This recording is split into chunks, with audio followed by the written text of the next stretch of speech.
I still have a lot more spoiling to do. Go, Giant Grinder! What's up, guys, and welcome to another episode of Yu-Gi-Oh! Character Profile. This week we're doing Yu-Gi-Oh! Zexal, and we're doing Quattro. So in the English version, Quattro is, well, known as Quattro, but his original name, or his birth name, I think, was called Thomas Arclight. In the Japanese, it translates to 4, but the Roman numerals for 4, but you can just call him 4 anyway. He's 17 years old, and his anime debut was in Yu-Gi-Oh! Zexal episode 12, The Pack, Part 2. Here is a result of the duels that he's taken part in during the series, so have a good look at that. You can see how well he's done. As well, when Caswell shows Quattro's duelist profile, he is revealed to have won the following tournaments. Quick gist on the character: he's a number hunter and the champion of Asia. He was involved in Shark's sister's accident, which resulted in her being hospitalised. He is the most violent sibling of the Vectrix family, with the majority of his actions motivated by the prospect of restoring his father to his former form and sanity. Upon his defeat, he apologises to Shark and implores him to save his father. His real first name, Thomas, means twin, which might refer to him hurting Shark's twin sister. But that's just a theory. A Yu-Gi-Oh! Theory. Jesus Christ. Cut that.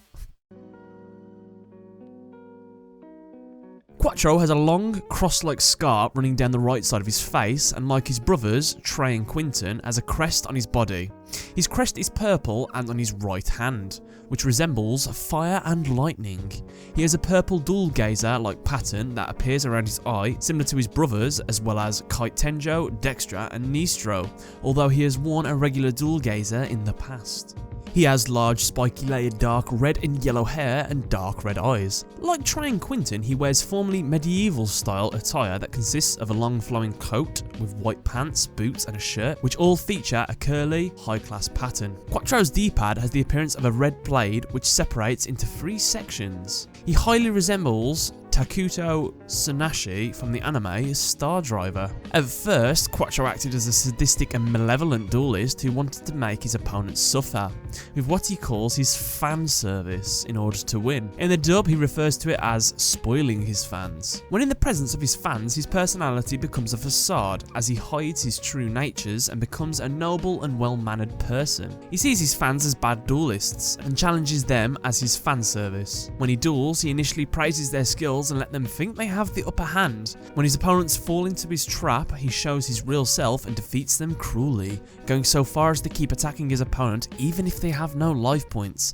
and claiming his fan service must continue.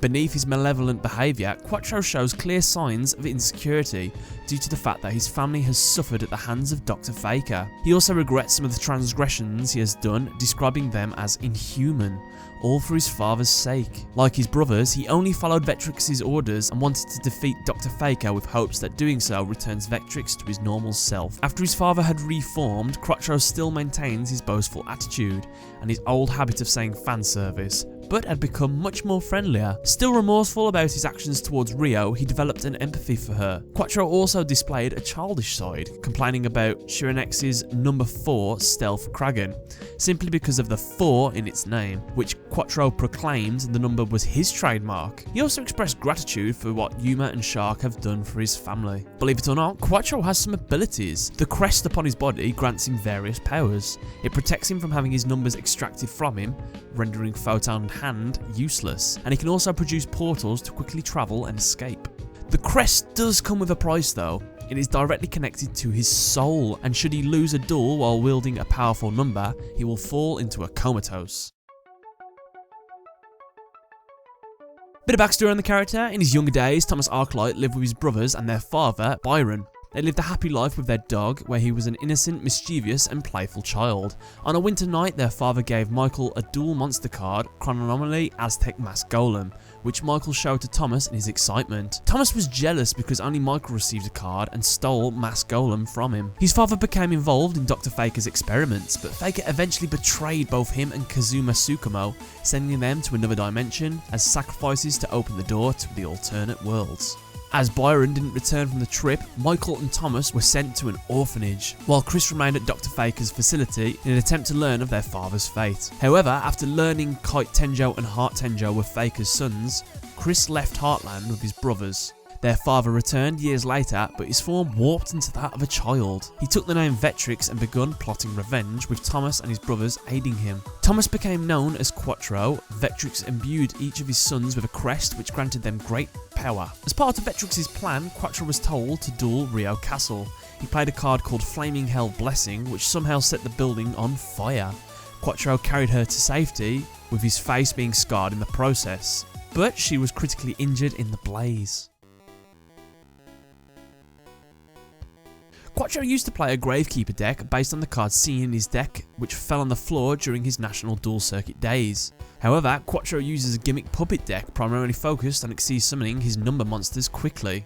He usually opts for an effect damage strategy in the early game, using cards such as Gimmick Puppet Egghead and Attack Gimmick to do so. Quattro's deck also features a one-turn kill strategy centered around number 15 Gimmick Puppet Giant Grinder and Gimmick Puppet Princess. As he needs level 8 monsters to Xyz summon his numbers, Quattro uses several cards to easily gather them, such as Gimmick Puppet Des Troy and Junk Puppet, in addition to cards such as Level Doubler and Gimmick Puppet Gear Changer to modify levels. He also utilises Gimmick Puppet Nightmare and Triangle Gimmick Box to make Xyz summoning his number 88 Gimmick Puppet of Leo easier, as it requires 3 level 8 monsters. Just prior to his duel with Nash, Quattro acquired Rank Up Magic Argent Chaos Force, giving him access to number C monsters. And with that, guys, there's another episode of Yu-Gi-Oh! Character Profiles done. I hope you enjoyed the episode. If you'd like to support me on Patreon, there is a link in the description as well as on your screen to go to that if you want to. But other than that, don't forget to leave a like, favourite and subscribe, and thanks for watching.